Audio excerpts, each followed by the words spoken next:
Allez, on est dans la voiture, ça y est, on a quitté l'hôtel et ben on est reparti pour le dernier jour de notre road trip sur le Périgord vert. Donc restez jusqu'au bout, il y a encore pas mal de choses à voir et une belle aventure encore qui s'annonce cette journée. Allez, à tout à l'heure.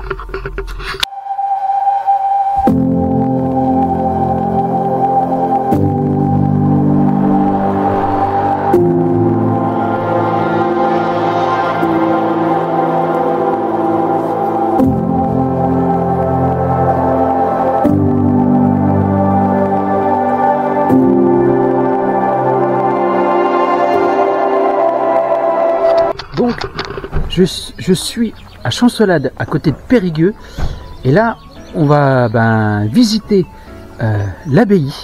Donc, je pense qu'elle est fermée, mais on va faire un petit tour d'horizon avant. Je vous fais le petit tour d'horizon et je vous raconte l'histoire juste après, comme d'habitude.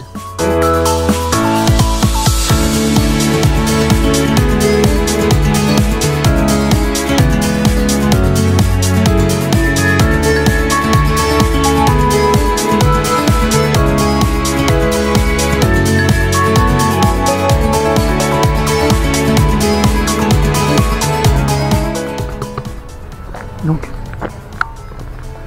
juste ici, vous avez la chapelle Saint-Jean, l'une des plus petites chapelles du Périgord.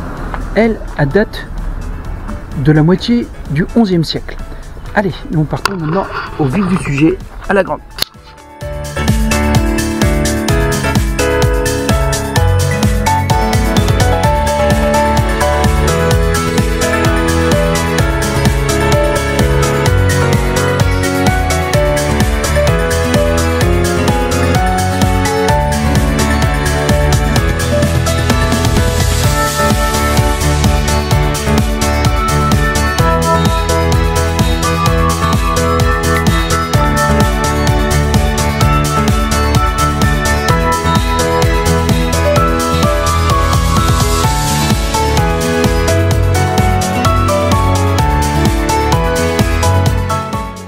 Nous sommes juste en face de l'abbaye de Chancelade. Magnifique bâtisse. Là encore, il devait y avoir encore des trucs souterrains parce que ça a été reconstruit tout ça. Et là, on a encore une moitié de ruine avec le lavoir qui se trouve ici.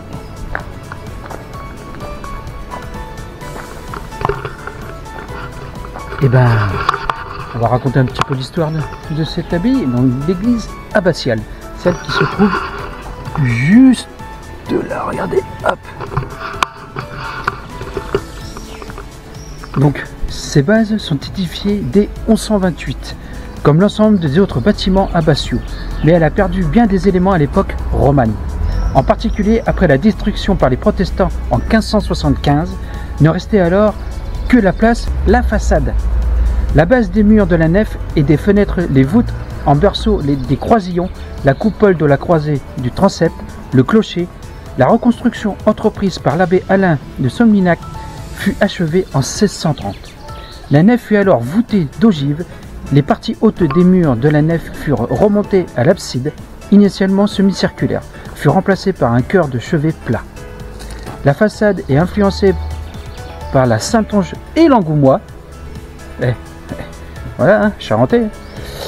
Son fronton triangulaire abrite une niche et un buste non identifié. La date de 1630 est gravée sous le buste. Bon, voilà un petit peu l'histoire de cette église avec quelques photos. C'est dommage qu'on ne peut pas visiter, elle doit être magnifique à l'intérieur. Allez, on continue la visite.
et j'ai un plan d'ensemble.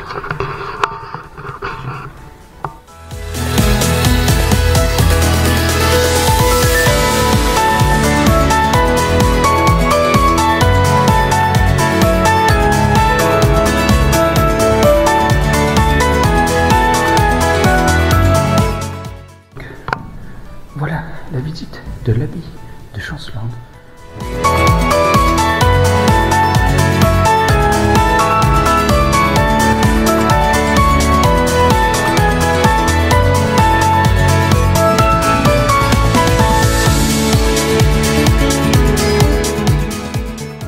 Donc, j'ai vraiment l'histoire de l'abbaye. Et c'est parti pour une petite minute d'histoire. Donc, l'abbaye de Chancelade. Vers 1100, quelques ermites s'assemblent dans le vallon boisé et désert de la Boronne, autour d'une fontaine grillagée. Dès 1128, un abbé est nommé. Les bases de l'église et des bâtiments abbatiaux sont jetées. La règle des chanoines réglés de Saint-Augustin est choisie en 1133. La prospérité éclatante du 1er siècle est ruinée par la guerre de 100 ans et les guerres de religion. Aux années sombres succède un rayonnement particulier des XVIIe et XVIIIe siècles. En 1623, l'abbé Alain de Solminiac engage la reconstruction matérielle et la réforme spirituelle de l'abbaye de Chancelade. Placée à la tête d'une congrégation à partir de 1730 et de l'abbatiat de Saint-Antoine-Gros de Belay, l'abbaye devient un foyer d'études historiques dont les recherches sont aujourd'hui conservées à la Bibliothèque nationale de France. Ah, quand même, donc déjà des historiens à ce temps-là. En 1792, l'abbaye est vendue comme bien national et l'acquéreur détruit une partie des bâtiments. Comme je vous disais, la nature humaine, quoi. Donc voici l'histoire de ces belles abbayes, mais elle est quand même magnifique. Donc la visite qu'on a fait tout à l'heure. Et juste en dessous de moi, là, hop là, je montre. Donc ici, on a toujours le petit cours d'eau. Et on a juste en dessous le lavoir qu'on va voir tout de suite. Et puis après, on finit avec ça. Allez, suivez-moi.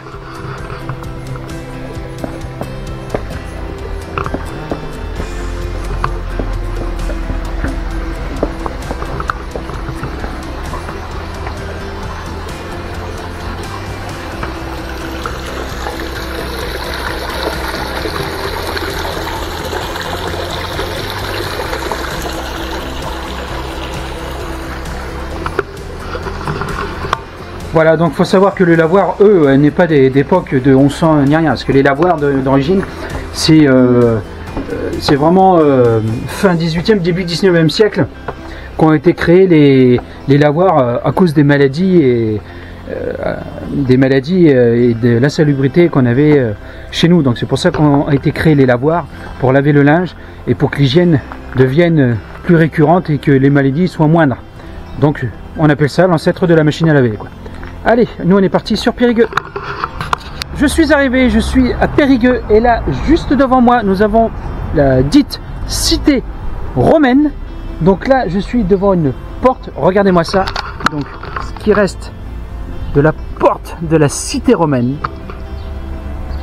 Vous voyez encore les murs et tout qui restent. Et on va les visiter juste derrière. Donc, là, ça doit être une sacrée ville. Et là, j'ai une petite pancarte avec l'histoire. Donc, un peu d'histoire.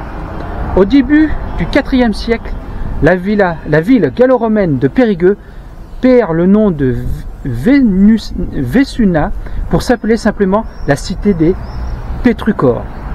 Elle connaît une profonde mutation en se dotant notamment d'une imposante muraille, ce qu'on a vu juste à l'avant. La porte normande, l'une des 4 portes de la cité, donne alors accès à la route en direction de Saintes et de Bordeaux. Au Moyen-Âge, la porte s'appelle Boerella ou Bourrel, c'est-à-dire porte du bourreau. Elle reste en service jusqu'au début du XXe siècle. Son passage en arc unique avait à l'origine une hauteur de 5,5 mètres de haut. Donc regardez ça, magnifique. Donc, pensez que ça là, Ça faisait plus de 5 mètres parce qu'il faut savoir qu'il y a 2000 ans, c'était un peu plus profond que ça. Hein. Superbe et tout. Et là, on est parti pour visiter ça.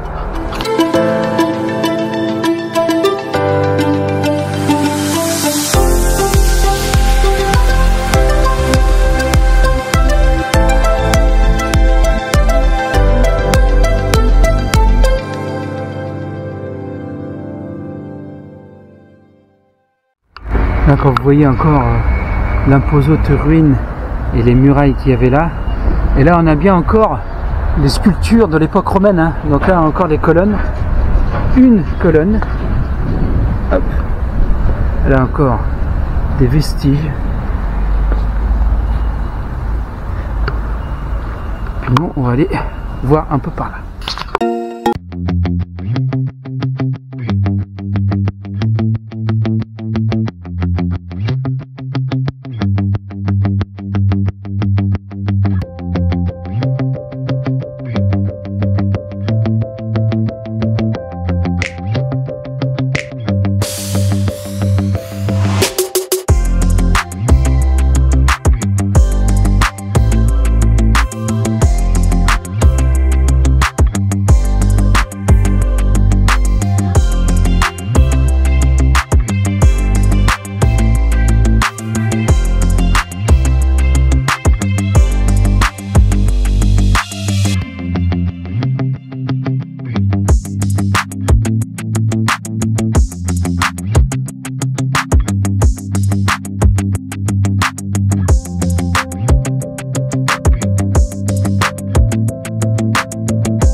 En fait, c'est le reste du château Barrière qui a été érigé en 1200, donc 12e siècle, et aussi qui servait aussi de, entre guillemets, de défense à la ville de Périgueux. Donc, ben voilà, hein, une belle histoire. On mélange Moyen Âge et romain. Et nous, on repart pour une nouvelle visite d'un lieu sacrément historique. Allez!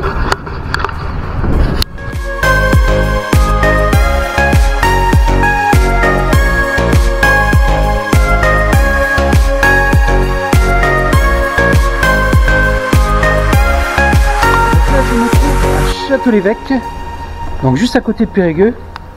Donc là on va aller voir l'église et je crois qu'il y a un petit château derrière, il me semble. Et pourquoi on appelle Château-l'Évêque? Parce qu'en fait ici depuis 1329 c'était la résidence des évêques de la région. Donc voilà, allez, nous on voit, puis on visite tout ça.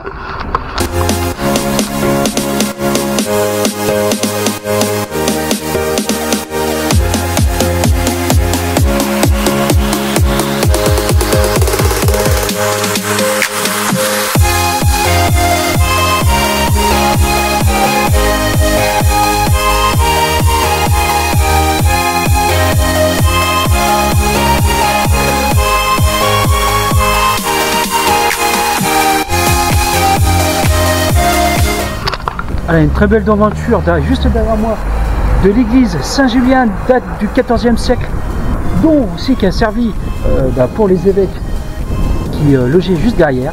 Donc je crois qu'elle est ouverte, et ben en avant pour la visite.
très belle église aussi. Église Saint-Julien du XIVe siècle. Allez, on va aller voir le château qui est à côté.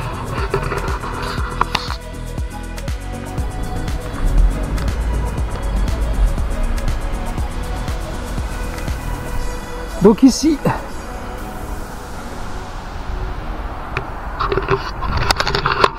se trouve en fait on va dire château de la résidence des évêques depuis à peu près le 1329. Voilà.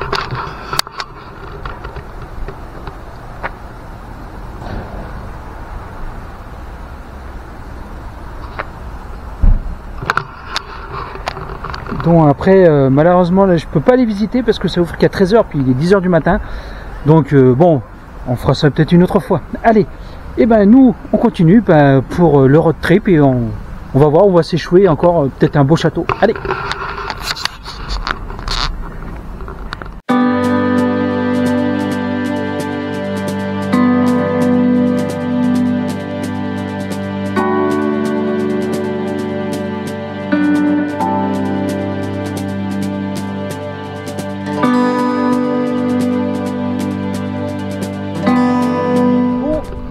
Là, on était en train de partir en direction de Nontron et on a vu un petit panneau marqué le château de Richemont qui se trouve ici au loin, vous allez voir. Donc, on va aller visiter le château. Je pense que c'est peut-être propriété privée, on va essayer de me mettre devant et voir si je peux raconter l'histoire et vous prendre peut-être un peu la devanture. Mais pas que, là on s'est arrêté, je suis juste à côté d'un croisement et on a une vue superbe, regardez.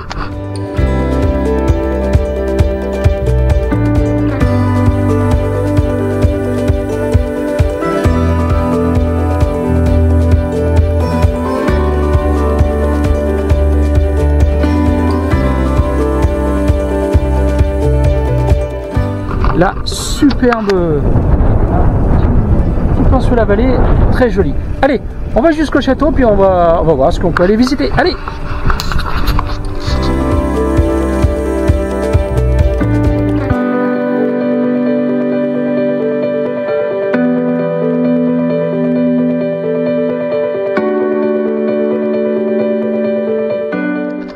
Bon, malheureusement, j'ai pas de chance. Là, derrière moi se trouve le château de Richemont qui date du XVIe siècle et malheureusement c'est fermé, donc fermeture annuelle, c'est marqué devant et donc c'est peut-être pour future visite vers le mois de juin pour l'été quoi. Donc je suis désolé mais dommage que ça avait l'air d'être un très beau château. Donc là on voit juste là le toit quoi en fait. Puis là voilà c'est fermé. Puis en tout cas il y a une allée qui est superbe. Bon voilà, nous on continue notre trip et puis peut-être rendez-vous sur peut-être un autre château, peut-être un autre lieu à découvrir. Allez c'est parti. Bon voilà, on a été à Nontron mais on s'est pas arrêté en fait parce que il y a la façade qui était pas mal mais bon le centre-ville n'était pas très terrible. Donc historiquement il y avait rien à dire. Donc j'ai pas voulu m'arrêter. Donc là on est reparti sur Angoulême en Charente chez nous quoi. Et là on est à Marton, donc on s'arrête pour allez, il est midi, un peu plus de midi, presque une heure. On va manger et après on rentre chez nous. Donc on va arrêter là le road trip au Périgord vert qui a été une sacrée aventure de 2 jours. J'espère que ça rendra bien à la caméra, que les petites visites qu'on a fait ça vous plaise. Donc moi je vous dis à très bientôt pour une nouvelle aventure avec les randonneurs du passé. Prenez soin de vous et de votre famille. Respectez la nature et les sites historiques. Et à bientôt. Ciao.